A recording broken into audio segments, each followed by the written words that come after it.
On quitte le Revest direction hier. L'hôpital vient de mettre en place un centre pédiatrique de pompe à insuline. Qu'est-ce que c'est? Toutes les réponses avec ce reportage d'Alain Koroloff et Laurent Esnault. Tu choisis un fruit?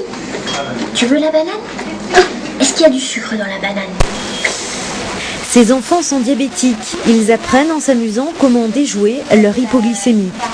Dans une salle à côté, leurs parents cette semaine ont suivi des cours particuliers.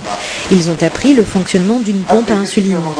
Et ce matin, pour Manon et sa maman, c'était les travaux pratiques. La pompe à insuline va permettre de leur donner cette insuline sous une autre forme que les piqûres.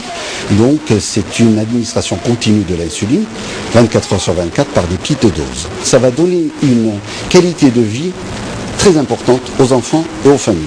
Parce qu'avec la pompe à insuline, il va pouvoir adapter son traitement en fonction de sa vie. Et c'est pas l'inverse. Avant, ils adaptaient leur vie en fonction de leur traitement. Et ça, c'est une qualité de vie très appréciée.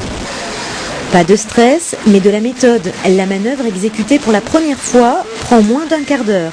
Ça y est, le cathéter est posé, la pompe branchée, le tuyau alimenté. Ça s'est bien passé maintenant? Ouais. T'as senti quelque chose? Non, rien du tout. La pompe permet de copier le plus exactement possible la sécrétion naturelle d'insuline par le pancréas.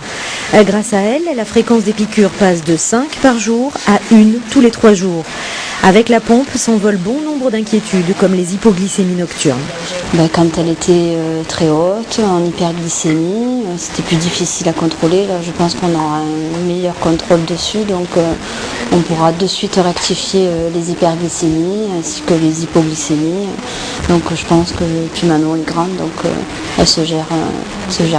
Puis la pompe, ça me permet à plus faire de piqûres et